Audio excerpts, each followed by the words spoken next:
Hello, here we are with the Julian chapter, and we are in chapter 20, and this chapter is titled Tourteau. Grandmamère was silent for a few seconds. She was looking into the air like she could see it all happening again, right in front of her. Now I understood why she'd never talked about this before. It was too hard for her. Tourteau's family hid me for 2 years in that barn, she continued slowly.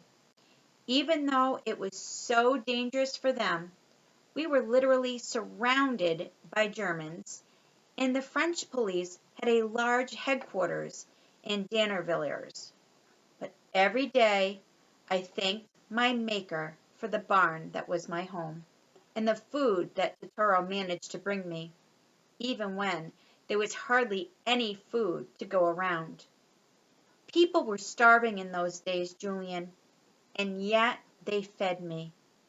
It was a kindness that I will never forget. It is always brave to be kind, but in those days, such kindness could cost you your life. Grandmamère started to get teary-eyed at this point. She took my hand. The last time I saw Tourteau was 2 months before the liberation. He had brought me some soup. It wasn't even soup. It was water with a little bit of bread and onions in it. We had both lost so much weight. I was in rags. So much for my pretty clothes. Even so, we managed to laugh, Tourteau and I. We laughed about things that happened in our school. Even though I could not go there anymore, of course, Tourteau still went every day. At night he would tell me everything he had learned so that I would stay smart. He would tell me about all my old friends, too, and how they were doing.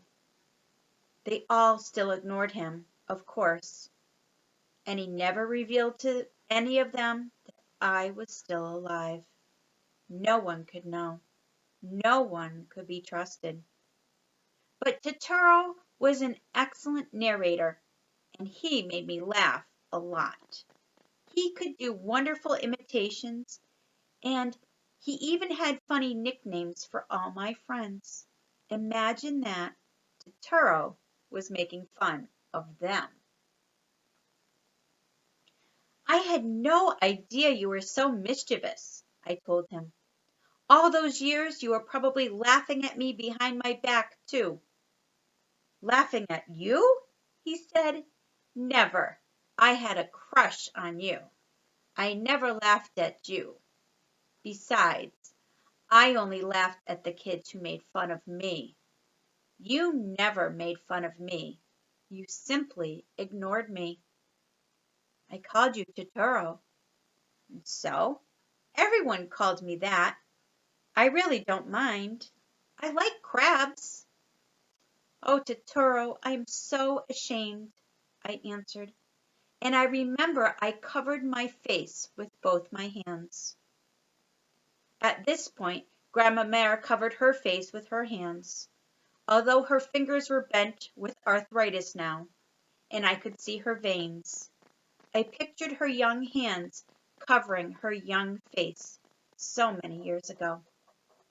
Tourteau took my hands with his own hands, she continued, slowly removing her hands from her face, and he held my hands for a few seconds. I was 14 years old then, and I had never kissed a boy, but he kissed me that day, Julian. Grandmamère closed her eyes. She took a deep breath. After he kissed me, I said to him, I don't want to call you Tourteau anymore. What is your name? Grandmamère opened her eyes and looked at me. Can you guess what he said? She asked. I raised my eyebrows as if to say, no, how would I know? Then she closed her eyes again and smiled. He said, "My name is Julian." And that's the end of chapter 20.